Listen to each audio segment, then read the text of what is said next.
olwaleero olunaku lwa byafaayo mu bulamu bwa mukama waffe 22 omwezi ogwokuna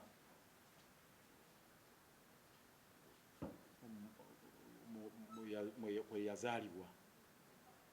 Sooka twebaza omugenzi Kifeefe yamutuleetera mu nsi muno era n'amuteekateeka okubeera ow'omugaso ensi n'emuganyulwamu nga bwe tumuganyuddwamu. Tukuŋŋaanye wano olwaleero nga tukiikiridde abalala bonna abakkiririza mu Dr. Kizza Besigye n'abenyumiriza mu ebyo by'azze akola. Kisooka tukuze olunaku luno mu mbeera gye tugenda otukuzaamu. Mbeera ya kiyongobero naye era tugenda era ddukuza. Ffe ng'abakulembeze abaliwo tugenda ddukuza mu mbeera ey'ekiyongobero.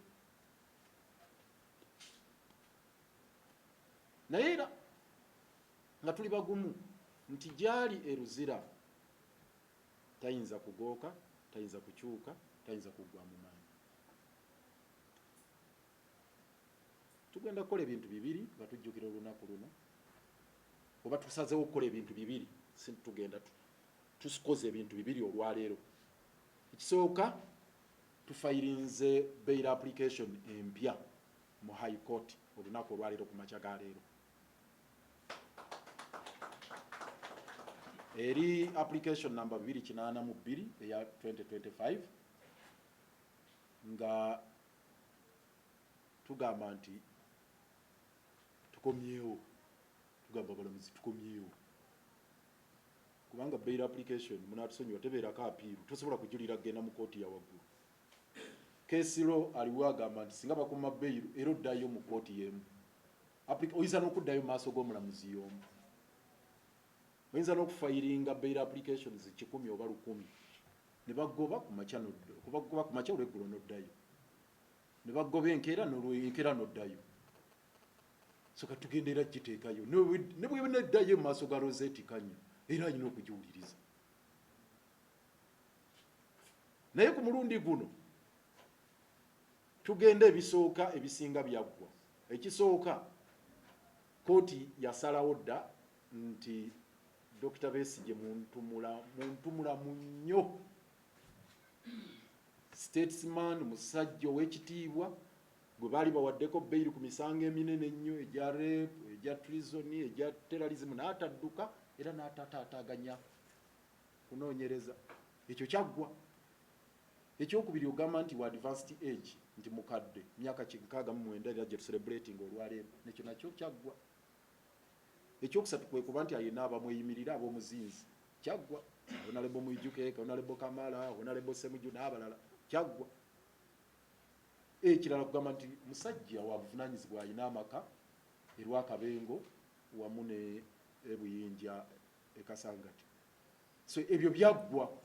Kati kantu kamu kokka Rosette Kanya ke yeesibako nti olw'okubanga omusango guno munene ogwa treason, Dr. Besigye ayinza okukemetterebwa oba okukemebwa okukola ebikolwa ebiyinza okutaataaganya okunoonyereza. Ako tukeetegekedde akasonga. Njagala obakakasa tukeebakiddeko ebbanga lino okuva Rosette lwe yakoogera ne tubikkula mu nsi nnyingi gye kyali kyogeddwako bwe kityo. Tulina authorities bwezi eziraga nti ekyo kifu bwe fufululu tugenda bikuba ku mmeeza ya mukyala Rosette Comfort Kanya. Tumugambe nti waliwo omulamuzi mu nsi eno yali agezaako okwogera kino ne bamugamba oyise woyina okukoma n'ensi eno neeno abitunuulire bw'ati. Tulabeera abaana agamba nti n'ebyo byonna era mbigobye. Kyenjala bakakasaka akasonga tukeetegekedde ne sekwetegekera yenna.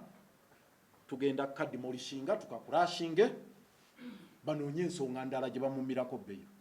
Naye eyo kugamba nti tulina okutya nti ayinza okukemebwa n'ataataaganya okunoonyereza okugenda maaso. Simanya Switzerland, simanya Greece, Obuyonaani, simanya Kenya. Ebyo tugenda birwanyisa. Kye tusaba kiri eki nti olwaleero nga bwe tugitaddeyo bail application bagifixinge mangu ewulirwe, then tuleme kukandalizibwa kuba luli yalwawo mwezi mulamba n'agamba jaji ruling yanga 11 April. Ekyokubiri kyetusazeewo okukola, tugenda kusala keeki mu mbeera ey'ekiyongobero, teriimu nnyo ssanyu liri eribeerawo, naye ate tugenda okusimba omuti ogw'ekijjukizo gwa byafaayo guno wano ku kitebe kyaffe Katonga, era tujja gulabirira nnyo nti olunaku luno lukulu nnyo mu bulamu bwaffe ng'abalwanyi abali ku command center wano e Katonga, lukulu nnyo, naye ate luno lwa njawulo nti emyaka 69 gisanze Dr. Besigye nga patriarch wa struggle ng'ali luzira ku bisangosango ebijweteke, ng'amusibye ye muntu gwe yayamba okujjanjaba aleme kufiira mu nsiko. Kambabuulire kino Dr. Besigye yakitunnyonnyola. Olunaku lumu baali ne Dr. Bata. Dr. Bata mumujjukira yaliyo naye eyo mu nsiko. Mwami Yoweri Kaguta Museveni mukyala Njuba abo nono Nalweyiso Jeno Nalweyiso baali bafumbi ba mmere. Mu nsiko baali bafumbira Museveni mmere. Mukyala wa Sam Kalega Njuba ne Nalweyiso baali bafumbi ba mmere. Kati bamufumbira emmere oba yagirya bubi nemuleeta olubuto okukyankalana. Kati bwe lukyankalana, Dr. Besigye ne Dr. Bata bamugamba nti wafunye food poison. Sefini busungu obungi kwekula food poison, ani yampoisonize? N'agamba nti oyo mukyala Sam Kalega Njuba ne Nalweyiso abamuwadde emmere bamuwadde obutwa. Imagine nga tamanyi na kigambo food poison kyekitegeeza.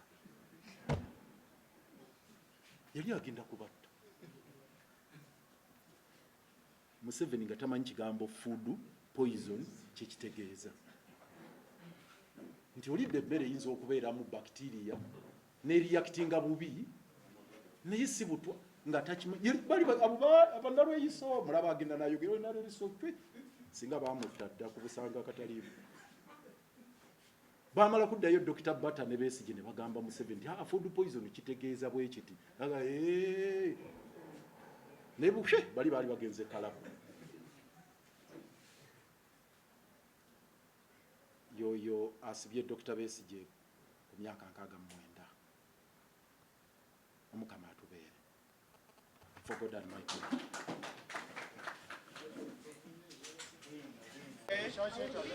Lwaki tetuleetawo mutabani wa Besigye nga amufaanana? Then I cut the cake.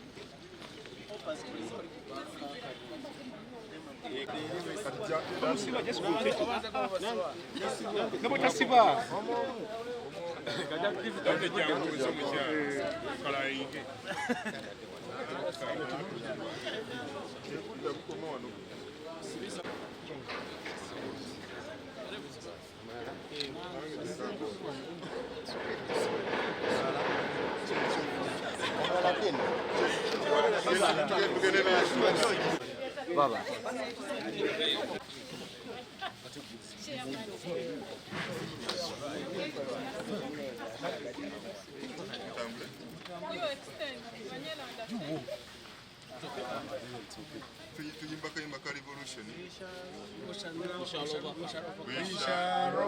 We shall overcome.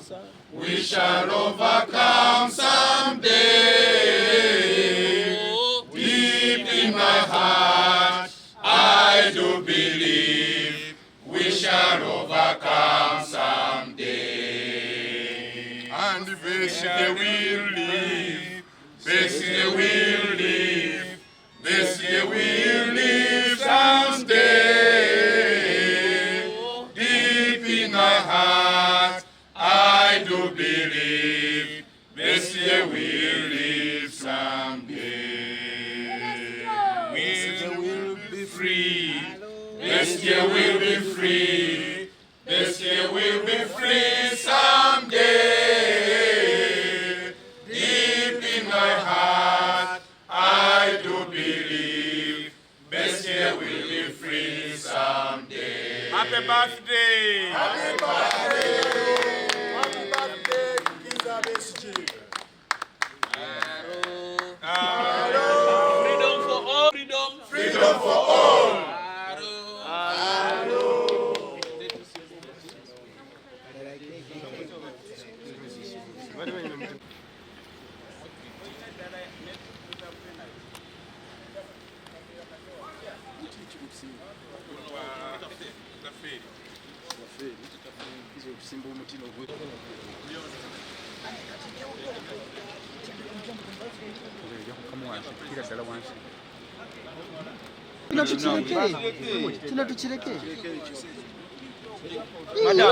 Madam.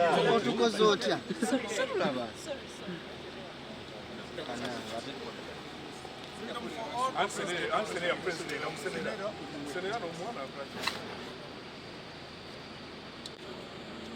We shall overcome.